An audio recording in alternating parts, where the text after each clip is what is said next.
Welcome back to OG Off-Road. Today I'm here at Leadfoot Off-Road and we're going to be talking about Ed's 2007 Jeep Rubicon. Make sure you stick with us because I guarantee you're going to want to hear about this special project here. So stick with us here on OG Off-Road.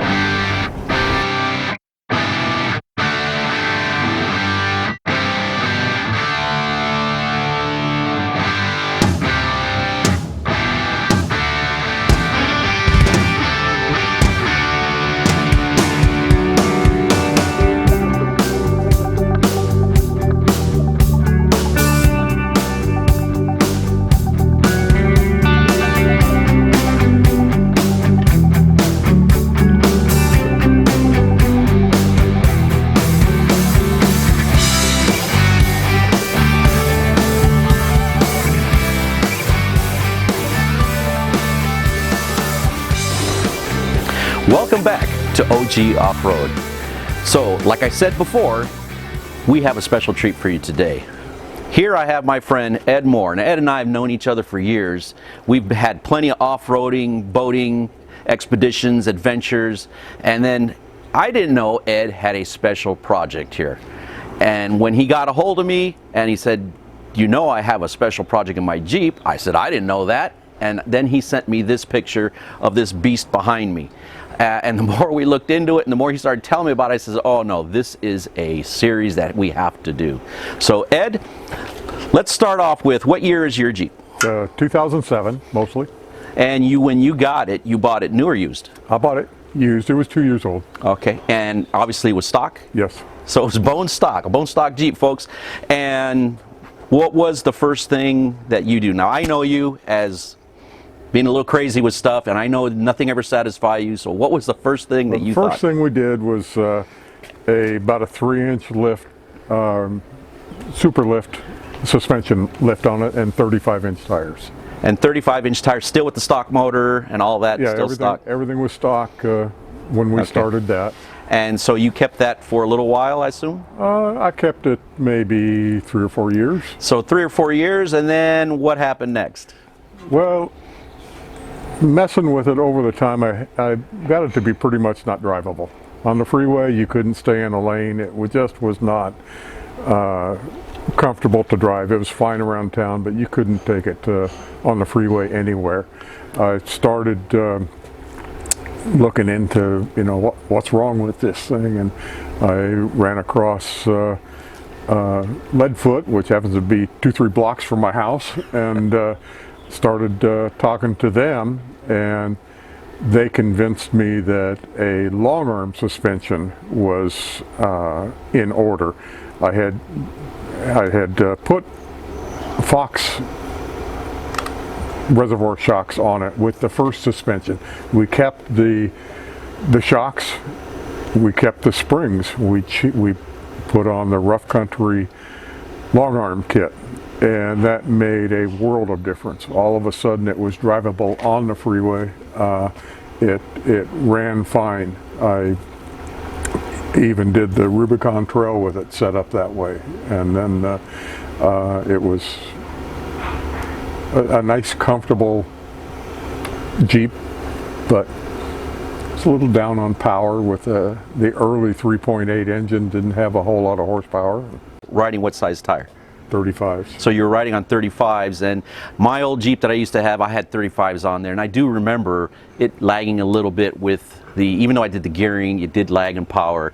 Now granted, when you're out there off-roading, we're only doing a couple miles an hour, but there are times when you obviously need that power. Yeah, at that point, I put 538 gearing in it, and that helped tremendously. Yeah. It was the proper gear for everything, but it still didn't have a lot of power.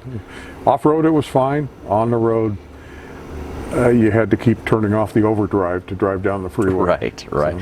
So when you realized you needed more power, how did the next step go for you? I had been talking to Josh here at Leadfoot, and we had talked about different options, and I decided I looked at superchargers, turbochargers, engine swaps, all that stuff, and it just seemed to me the right way to go was an engine swap. Well, I happened to be down at the truck junkyard and walking by looking for a bed for my Ford Ranger, and there sitting there calling my name was a 2014 5.7 Hemi with 11,000 miles on it, engine and transmission.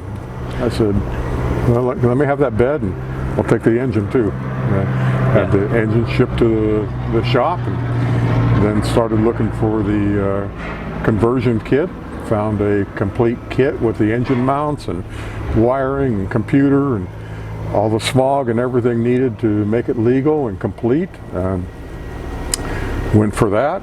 When that finally arrived, did take a while. They didn't have all of the parts necessary for the kit, but when that finally arrived about 5 months later, Josh started pulling everything apart. So when you brought, I'm assuming you came and you told Josh that you found an engine and you found the tranny and all that. Did he lead you on to what all the other accessories that you needed to go with it? Or no, actually I found the Jeep Speed Shop that had everything packaged together in a kit, and I brought it to Josh and said, let's put this together.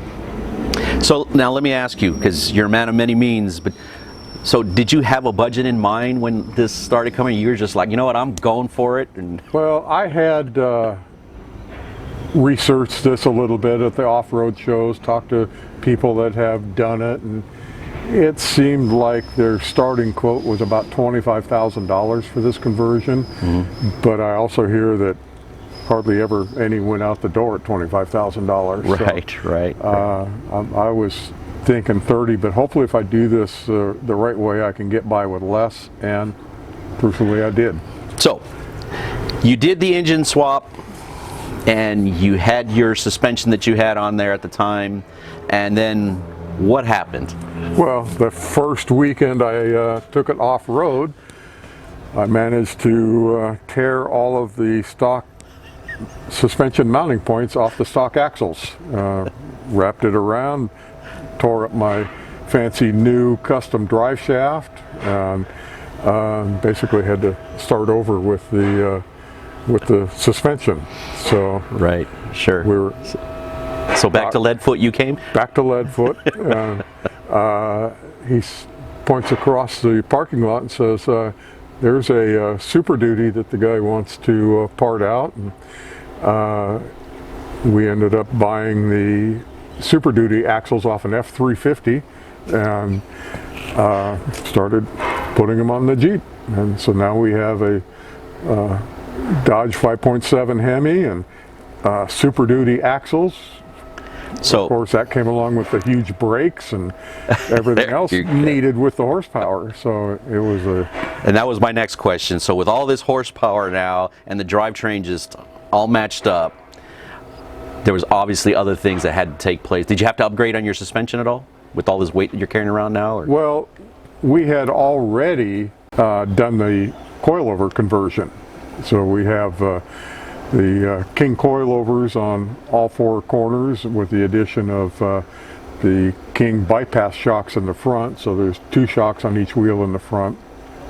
We had already done that conversion when we did the long arm. So we used the stock upper, not the stock, but the previous upper mounts and manufactured lower mounts. And one concern I had a lot of times when they're doing the coilovers in the back, they extend into the back seat, and I used my back seat. I didn't want to give up on that, so Josh came up with a plan to mount the rears a little lower and tilt it forward, and we saved the back seat, and it just works great.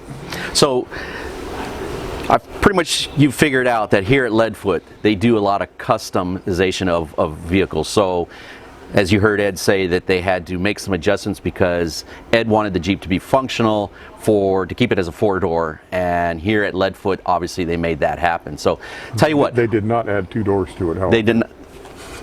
Well, I'm sorry, it is a 2-door. I'm the one that had the 4-door. So, but Ed still had that back seat that he wanted to keep functional. And so what we did here is that Josh went in ahead and he customized everything to fit Ed's standards, which I think is huge when you go to anybody that's going to do any type of work on your vehicle. You should always make sure that you talk to that person and that they get a full, clear understanding of what you want to do with your rig. So, tell you what, Ed, why don't we take a peek into your hood here, and let's take a look at your engine. So, Ed, here we have your Hemi that you bought for how much again? $2,500. $2,500 for a Hemi. That also included the transmission, I think you said? It did, but the transmission was not four-wheel drive, so I had to acquire a different one. Okay, so still $2,500 for a Hemi with how many miles? 11,000. 11,000 miles, so basically a brand new motor. You bring it to Josh, they obviously did some stuff in here. Why don't you give us a little rundown quickly of what it is they did? Well, basically they disassembled the whole front of the Jeep, pulled the stock motor out, pulled the transmission.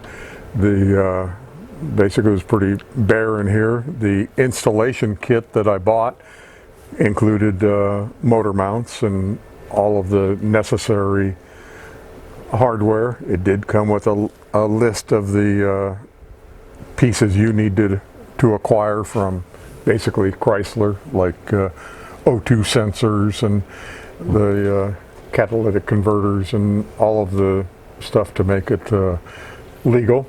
We had to change the radiator. It takes a special conversion radiator to fit in there. Again, that came from the same guy that made the conversion kit. Basically, he includes the complete wiring harness and the computer necessary.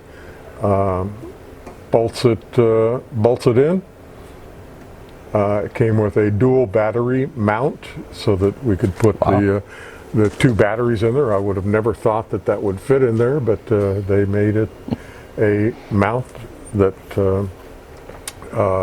fit. I've got two Optima batteries in there. Never give me any trouble and have been very dependable. Sits around sometimes and has been just fine. We got the air conditioning and power steering. We did convert the power steering to hydraulically assisted, might be correct. So I can turn these 40s with one finger. It's just been that's a number of different. That's another thing I think I forgot to mention. He put 40s on here, folks. So it takes a bit of power to actually get the thing rolling, and obviously he's got all the power that can imagine. It is a tight fit, but it does fit. And we'll interview Josh later because he does this for a living. He made it fit. He's a wizard. He put it in there.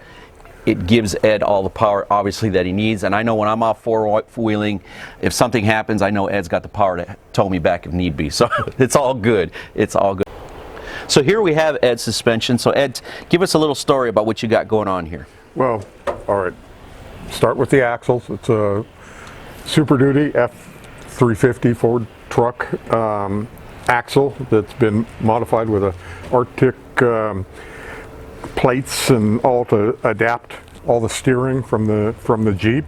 Have custom tie rods. That was the only damage I ever did to my Jeep before was bending the tie rods, so I wanted to be sure that we got that squared away. So we have a custom thick wall chromoly steel tie rods. Bulletproof. Right, with Heim joints. They have a iron differential cover there that they tell me will never cave in. It's not aluminum, it's steel. It on the other side bolted to it is a steering ram. Has the hydraulic steering on it. I can turn these 40s with one finger back and forth. As far as the shocks, we have 2.5-inch King coilovers with the compression adjustable on the front one and the bypass on the rear that is compression and rebound adjustable. Same setup used on the Stadium Super Trucks, works really well. In the back we just have the King coilover by itself, but allows a tremendous amount of flexibility. It's incredible how much wheel travel. I think we measured it had 23 inches of wheel travel the way it's set up right now. So the articulation that you can get on thing is just crazy. Yeah. Just absolutely crazy. Yeah. I put it on one of those ramps out at the desert, and I can get the front wheel on the very top and the bottom one down there, and the body's sitting there flat. It's just insane. Insane. So that's an amazing work that they did here. And all this was done here at Leadfoot? Yeah, all of the custom hoops for the upper shocks, all this stuff was designed and manufactured specifically for this Jeep. Has the rear radius arms coming off, which probably not going to be able to see too well from that camera angle, but it just gives a tremendous amount of flex. So let me ask you now, because you're running the 40, so obviously you're not centered in the wheel well like you were under the stock tires, and I've noticed that we moved into, and we'll get into the next shot of our bumper, to have that, the movement to have clearance. Is there anything else other than obviously coming up with this bumper? The bumper is a shorty bumper that allows the wheel to turn freely, mounts the winch and everything neatly out of the way and protected. The bumpers front and rear are from Rock Donkey, which are available here at Leadfoot. Yeah, because I haven't seen that, and I mean, I'm looking at this thing, and folks, this thing is amazing. It is so beefy, and when you mentioned Rock Donkey, I was like, Rock Donkey, where do you get that? He says, right here at Leadfoot. Right. Talked to Josh, the owner. He says, yeah, I've got it. It's mine. It's here. And folks, if you ever need it, leadfootoffroad.com. So we're here with Josh Murray, owner of Leadfoot Off-Road. Josh, what's the tip of the day? Tip of the day. You can have a build of this caliber, set a realistic budget. Then work with your shop of choice and make sure that they know the budget range that you're going to stay in, so they can help you pick the best parts for your budget. That's the tip of the day here on OG Off-Road. So Josh, we're here with Ed's Jeep, and I'm noticing some beefiness going on here in your radius arms. Why don't you give us a little, what's going on? Give us something. What's going on? Well, here? this is our built in-house radius arm kit. It's our F250 350 Super Duty axle conversion for JKs. So these arms are built out of 2-inch 250 wall DOM. It's designed around to adapt a factory 2005 or newer Super Duty axle to a Jeep JK. So we build all the mounts and brackets in-house. It's designed as a kind of like a 3-link system, meaning that we use 2 lower links and 1 upper link, so to eliminate the binding in the axles. And that really helps with Ed's drive all the way around. Correct. From off-roading to highway driving. Correct. He swears by the drive on this thing. So yep. Excellent job. I mean, that is just beyond beefiness there. And it looks cool. Well, we've come to the end of our Ed's Jeep JK Rubicon Hemi conversion episode. And we'd like to thank you for watching OG Off-Road. On behalf of our crew, thank you to Ed Moore for highlighting his 2007 Jeep JK Rubicon. And of course to Josh Murray of Leadfoot Off-Road. And oh, by the way, in the coming months, we're going to be back there at Leadfoot Off-Road as Josh breaks down his custom side-by-side upgrade build. So make sure you join us here on OG Off-Road. And make sure to hit that like and subscribe button. It really matters. Until the next time, thank you. From here at Leadfoot, thank you for watching OG Off-Road.